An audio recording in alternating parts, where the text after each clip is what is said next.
경남 브리핑입니다.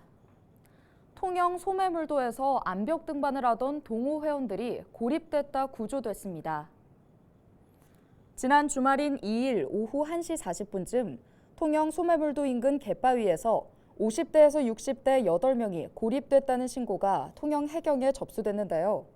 해경은 민간 구조선으로 오후 2시 20분쯤 모두 구조했고 다행히 부상자는 없었습니다.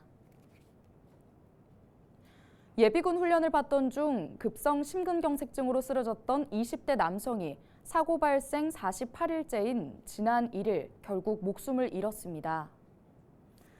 이 남성은 지난 5월 15일 김해의 한 예비군 훈련장에서 훈련받다 의식을 잃고 쓰러졌으며 급성 심근경색증 시술 뒤 창원의 한 대학병원으로 옮겨져 의식 불명 상태에서 치료를 받아왔습니다. 빈소는 김해 시민 장례식장에 마련됐습니다.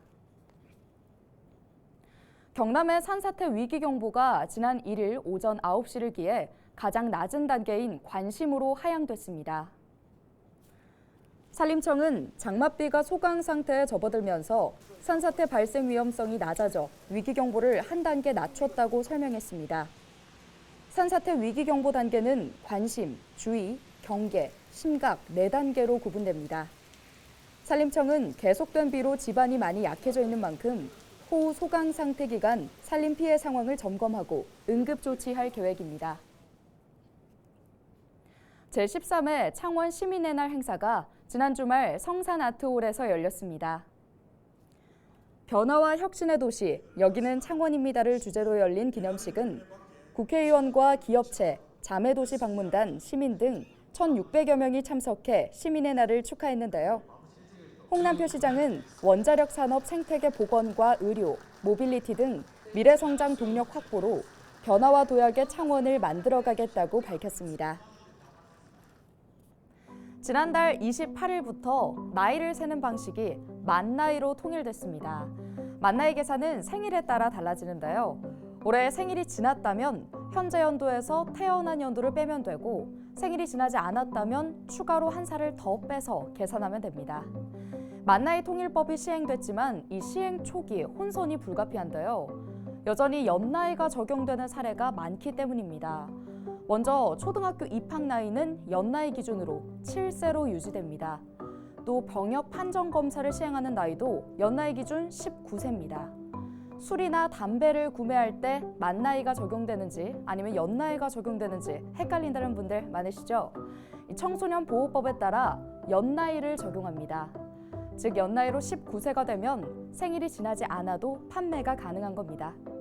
이외에도 연나이 적용 사례는 60여 개가 있는데요.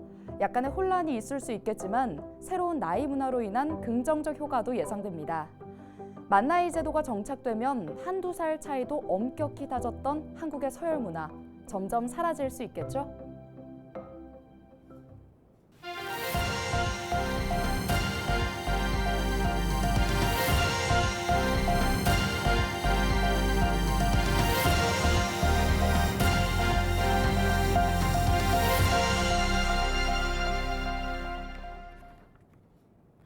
창원의 고향사랑 기부금이 1억 원을 돌파했습니다.